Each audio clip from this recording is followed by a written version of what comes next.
Welcome to the Kevin Davis Insurance D&O Liability Q&A webinar. My name is Sherry Branson and I'm your moderator today. We will be answering your pre-submitted questions and also answering questions that you submit today live during the webinar to my email address. And my email is sbranson@kdins.com. Today we're doing something a little bit different. We're doing a live broadcast for the very first time. And we're going to be talking. You'll be able to see us and hear us as well. So we're kind of excited about this new technology. And I wanted to mention that we will be having part 2 on July 18th since we received so many questions from you all out there. Some great questions came in. And we just don't have enough time to complete it today. So we will be doing a part 2 on July 18th. And I hope you can join us. My main presenter today is Kevin Davis, the president of Kevin Davis Insurance. Welcome, Kevin. Hi, how you doing? Great, great. How are things out in LA? Well, it's pretty nice today. It's really getting hot, though. It's going to be a hot weekend here. Oh, really? Just in time for over 100. Wow, that is hot for LA. Usually it's cooler out there. Yeah. Yeah, and next weekend's a big weekend with the 4th of July long weekend. So. Yeah, I hope it cools down just a little bit. Yeah, that would be nice. That would be nice. And I'm in Texas where it's about 102, so it's definitely toasty here. Nice and toasty. Yeah, it's always 102 in Texas. Yeah, that's true. You guys are used to that kind of weather. Yeah, that's true. That's true. And we have an exciting format today, Kevin. We're doing the live video, and we have a lot of good questions to get to. Let's see. Well, you know, I'm interested in this video thing. It's our first video. Normally we just have audio, and I'm kind of excited about it. Something different for me. It is. It is. It makes it much more personal, doesn't it? It does. It really does. Yeah, I like it much better than just the audio. And yes, and we received a lot of great questions. Let's see. Kevin, our first question is, what is D&O and why is the coverage important to community associations? Okay, well, that's a good question to start with because when we're talking about D&O insurance, we're talking about a policy that protects the insured for claim brought against them alleging wrongful acts. Remember, these guys there who serve on these boards are volunteers whose job is to maintain, enhance, and protect the asset, which is the community association itself. The D&O protects them when a unit owner, renter, contractor, manager is upset because these guys, they believe that the board is not looking at what's in the best interest of the association. So when you talk about D&O insurance, you're talking about wrongful act coverage and protects the insured.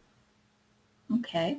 And Kevin, you mentioned wrongful acts a couple of times. Can you explain exactly what does that mean? That's the key thing. A wrongful act is any act, error, or omission. And the key word here is any act.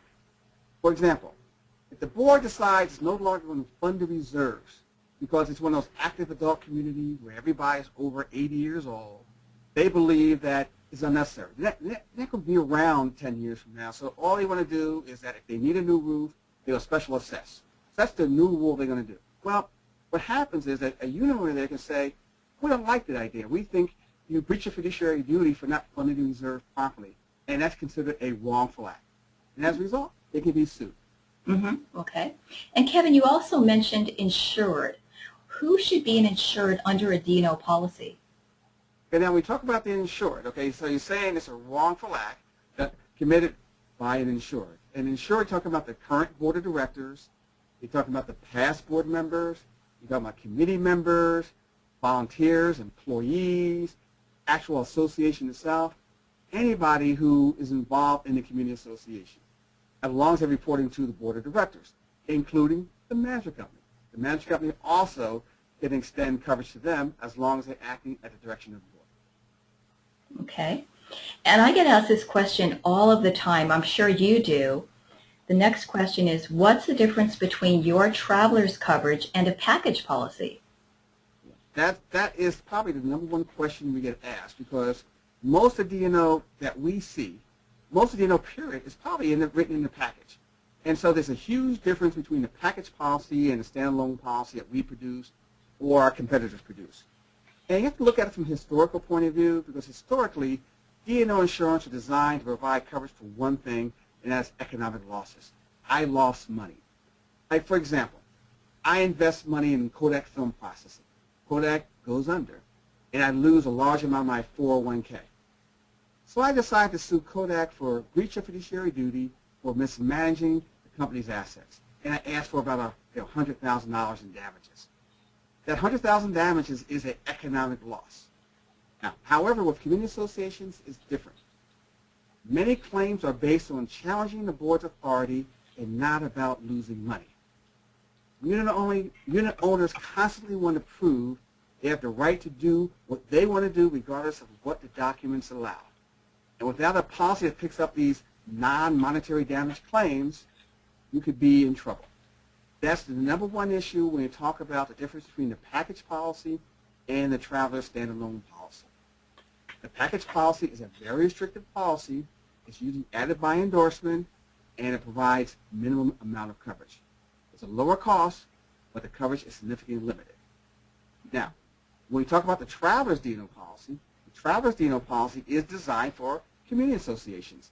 It has fewer exclusions. It picks up the non-monetary damage claims. It covers breach of contract. It covers discrimination. It also extends coverage to your employees, volunteers, all your committees, the community association manager. It's just a more comprehensive policy. Mm-hmm. So it sounds like you get what you paid for. A package policy is cheaper, but you're getting a lot less coverage. Exactly. The policy is designed for community associations where most of your package policies, they're designed for not-for-profit economic loss policies. Okay. Thank you, Kevin. And you mentioned exclusions. One of the questions that has come in is, what exclusion is a main concern? Okay, well, again, your number one exclusion you should watch out for is the non-monetary damage claim. When you look through the policy, the D&O policy, and you look through the exclusions because it's a wrongful act policy. That means anything that the board is doing wrong is a claim under our D&O policy. Then you look to the exclusions to see is there coverage or not. So your number one exclusion is making sure it responds to non-monetary damage claims. We constantly see it over and over again where these unit owners will fight over the right to have their pet, their parking space, their right to hang a flag out in the front yard. Those things are critical. Also, you need to make sure that all the exclusion there kind of makes sense, that you have a BIPD exclusion in your policy, a bodily injury and property damage, because it's covered under your general liability policy. You have a dishonesty exclusion because it's covered under your crime policy. And you have pollution exclusion because it's covered under a pollution liability policy. So you have to look at a policy, look through all the exclusions and see what makes sense or not.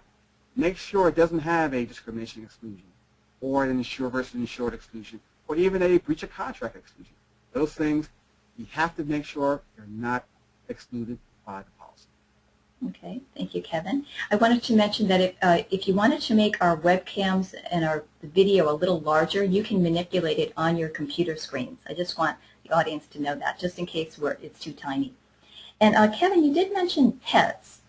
Can you expand upon that a little bit? Because I have heard that comfort pets have been a big issue. Yeah, and it's really been a big issue because you have documents that sit back there and say, association document that says there's no pets allowed, or you can have pets, but they have to be a small pet. Now what happens is that you have people now who bring pets into the association.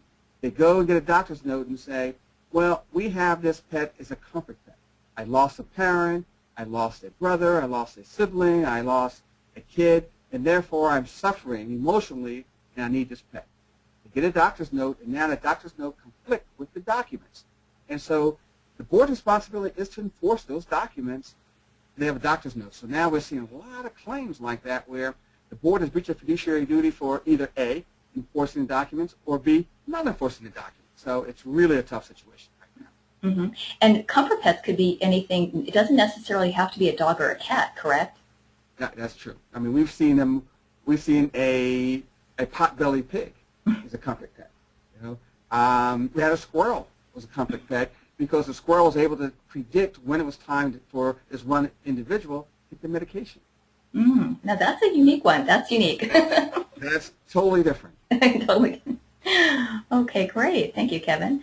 And now we move on to the next question. Oh, this one's from Miami. And Miami just won that big game, big basketball game. Congratulations to Miami and the fans out there. Yeah. No. I went to San Antonio to win, and okay. Oh, sorry, Kevin. Sorry. LeBron James is a great player. He did a really good job, so they deserve to win, even though I don't think other goes. Okay. And this question from Miami is, why is noise excluded under most D&O policies? Okay, well, that's a good question, and even though they're from Miami, I'll answer it anyway. Oh, that's nice. That's nice of you. The noise is a pollutant. When you look at the definition of pollution, a pollutant, noise is covered. It is under that. So normally, when you see a claim for pollution, it's excluded in the most D&O policies. What we've done over the past several months is to make sure we remove the word noise from the definition of pollutant, so that we're picking that noise coverage up. If you think about it, living in a community association, noise is a problem. It could be from the elevator, it could be from the kids, and so we believe that those kind of claims we should be picking up. Mm-hmm. And I've also heard that hardwood floors have been a big issue. I mean, it could be something as simple as a floor, type of a floor. Exactly. I mean, it's amazing because you can put hardwood floors down, but you have to do it the right way. You have to have a certain amount of padding underneath of there. The problem is that people will put a hardwood floor down, put them incorrectly, then the person underneath of them has a tough time going to sleep, and then all of a sudden you see a breach of fiduciary duty claim because of the hardwood floors. Mm-hmm. So it's really such a broad area, very broad area. And Kevin, here's kind of a complicated question that's come in. What's the difference between a retro date, prior acts coverage, pending and prior litigation, and continuity? This is kind of a loaded question. Very, very, very complicated. I'm trying to make this as simple as possible. Number one, the key is you have to have prior acts coverage under your D&O. If you look back to the question I talked before about funding in reserves, we had a group of older people say we don't want to fund reserves. So they make a decision a year ago, and a claim comes up today about prior acts coverage, there'll be no coverage in there. So you have to make sure there's prior acts coverage. Now, if there's a retroactive date on there, that limits your prior acts coverage. Because a retroactive date eliminates all your prior acts coverage regardless of the act itself if it's before the retroactive date set forth in the policy. So if you have a retroactive date set a month ago, today, whatever it is, there's no prior acts coverage before that. Now, pending and prior litigation and continuity are important only for one reason, because it's stuff that's currently pending. It's stuff that is known about. So if you have a wrongful act that's committed that everybody has knowledge of, then that's excluded. Prior acts coverage is there for unknown acts. Known acts are excluded under pending and prior and continuity, but unknown acts, anything that may give rise to a claim that they have no knowledge of, should be covered under the policy. And that's why you have pending and prior dates and continuity dates. That's the effective date of the policy. Thank you for explaining that complicated situation. That was a tough one. And I just wanted to remind everybody, if you have any questions, please email them to me at sbranson@kdins.com, and we will try to get to them at the end of today's session. If we don't have time, we'll include them on July 18th during our next Q&A. And Kevin, I get asked this question all of the time. I'm sure you do. What's the major difference with the new WRAP policy? What are the benefits of this? Well, the WRAP Plus policy, we're really excited about that, because what the WRAP Plus policy is updated our old D&O policy. I mean, our old original D&O policy came out in, 1998, 1999. And we've updated it by endorsement over the past several years. So what we decided to do is to really update it and really make it one of the top D&O contracts out there. It's an easier to read contract. Coverage has been extended in some key areas. We included definitions that weren't defined before, like the definition of an employee. We had domestic partner coverage. We had a personal injury. And one of the cool things about it, I think, is that we're able to add the crime to the D&O. So now all of a sudden, you get one policy that combines the D&O and the crime coverage. Nice. And property manager is also a big change, correct? Yeah, the way we add the property manager makes a lot more sense, because the problem we had before that you had to notify us about the property manager you want coverage. Now it's automatic. If you have a property manager, we automatically do it, as opposed to you letting us know, we forget, you forget, and there's no coverage if the claim comes into play. So right now, it's one of the things that we like is that you get automatically covered. Thank you. And here's a question that several people have asked, and I get asked this a lot as well. Does Kevin Davis Insurance provide any risk management programs to prevent claims? Yes, we do. We have this new Risk Management Plus hotline that you can do. We get 1 hour of risk management service. I mean, it's available to all of our insureds. You can visit our website for more information about that. Plus 1 hour where they can talk to an attorney that can explain certain things, how they can reduce and eliminate some of their claims. We also constantly provide information. We have these YouTube videos that we have. If you want to know about our top 5 losses, go to Kevin Davis Insurance Services YouTube, and you can check it out and see information there about our what kind of claims we have and what really is impacting community associations. We have risk management programs. You know, we've been doing these webinars for since January, I guess. So we have a lot of different information out there, and again, they're all geared for one thing, that is to help prevent losses. Great. Thank you, Kevin. And the next question is on claims, and it comes in from Chicago. What types of claims are most common under the D&O insurance policy? Okay, and great question there, but I think the key thing for me to do is, first of all, is identify what a claim is. In order to know what kind of claims we're seeing, you have to know what a claim is. And basically, a claim is a written demand for monetary or non-monetary relief. So that letter addressed to the board about the failure of the board to enforce the pool hours will be a claim. A claim is also an actual lawsuit. A criminal proceeding commenced by return of indictment is a claim. A criminal proceeding is a claim. So what I'm talking about there is the treasurer steals the reserve accounts. They have no crime coverage. There's the grand jury set up to indict. That is a claim under the D&O policy. Make sure you put us on notice. Also, a claim is a formal administrative regulatory proceeding commenced by filing of notice of charges. What that basically means is that we're talking about HUD complaints, FHA complaints, American Disabilities Act complaints. Usually these type of claims involve non-employment discrimination. So when you see those kind of situations, when you get that written letter, that is a claim, put us on notice. Now, when we talk about the most common type of claims, number one is breach of fiduciary duty. We see these things more and more and more. The board of directors have a fiduciary responsibility to act in the association's best interest. When they fail to act, they can be sued. Our number one type of claim is that. It could be about, you should have vertical blinds instead of horizontal blinds. They should not have a pig. They could have any situation there. Whenever the board fails to do what they're supposed to do, they get sued. Or they fail to do what they should have done. So that really results in our number one type of claim we see, and that is breach of fiduciary duty.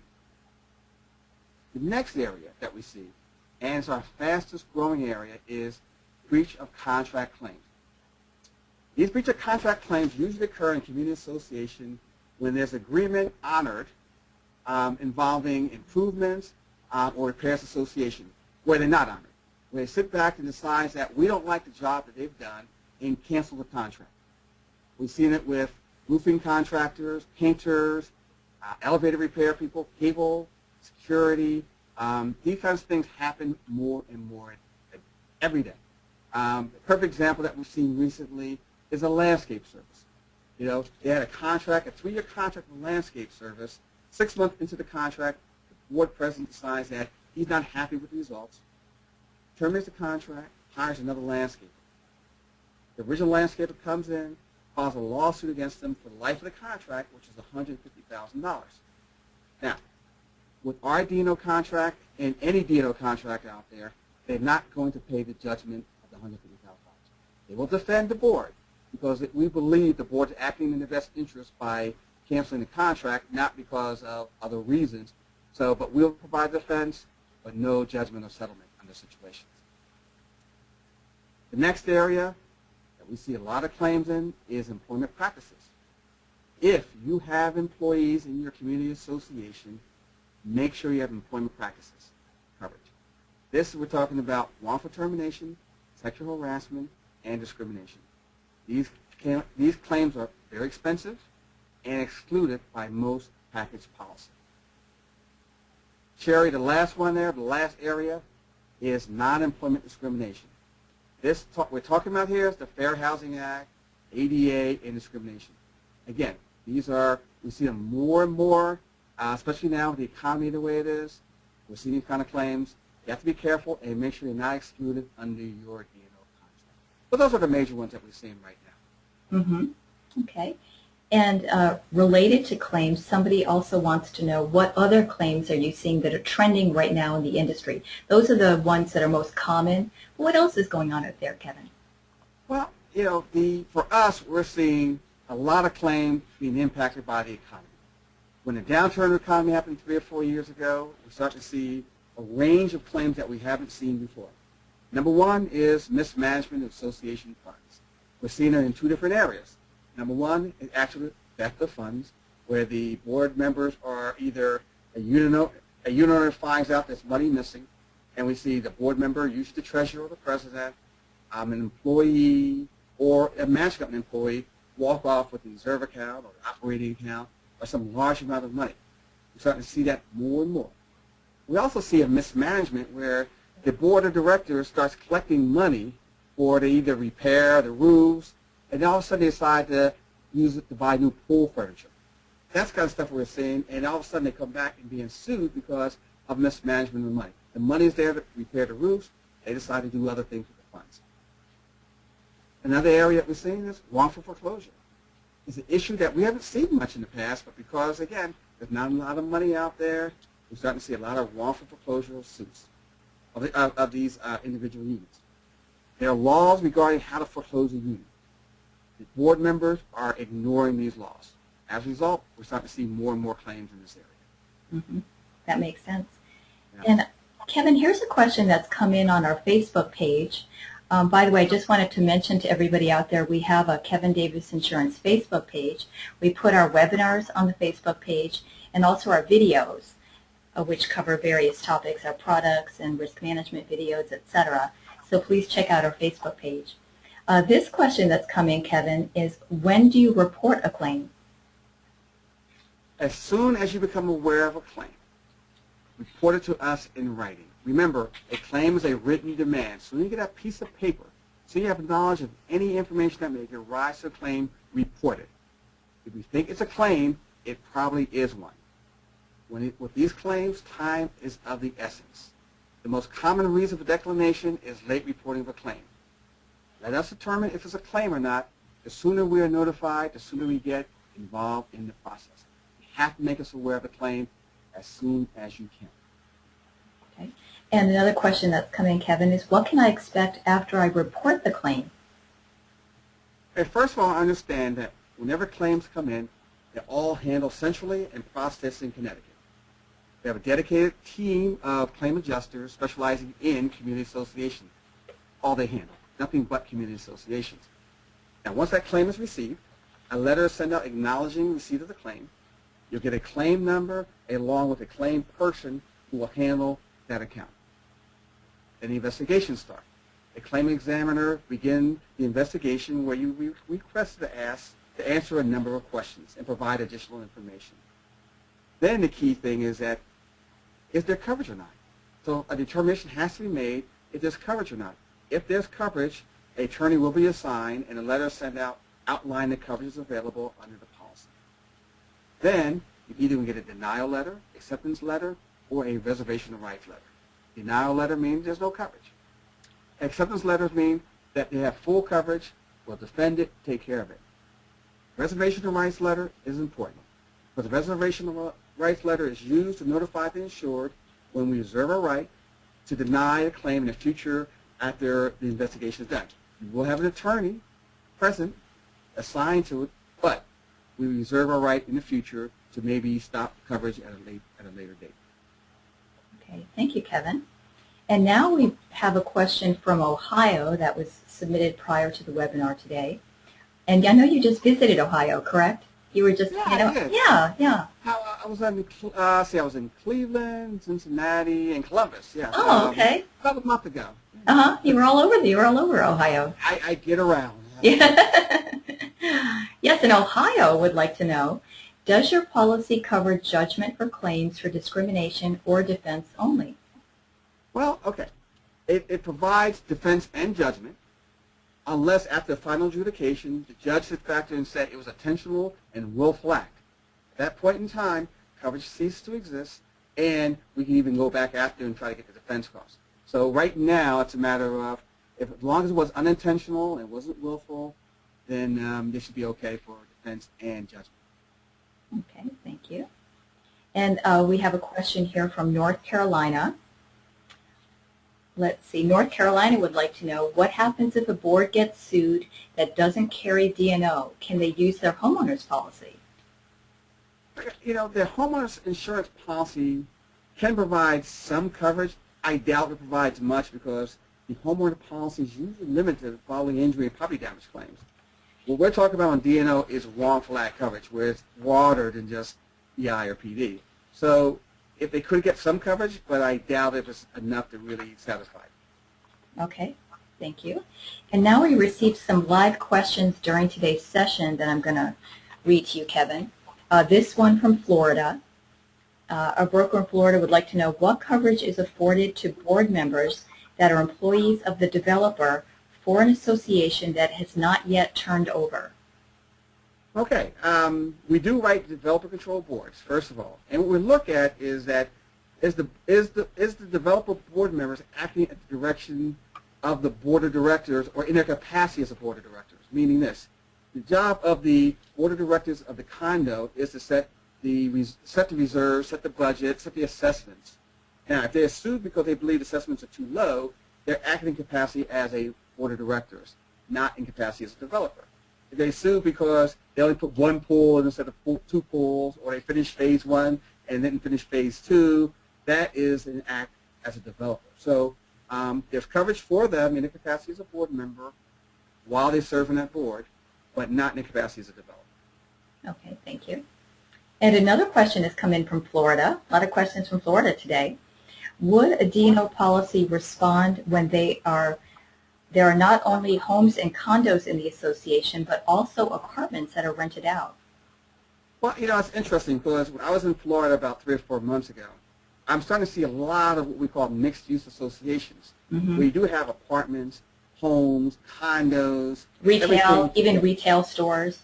Exactly. And the problem is that they're so big that it's hard for one group to manage the entire thing.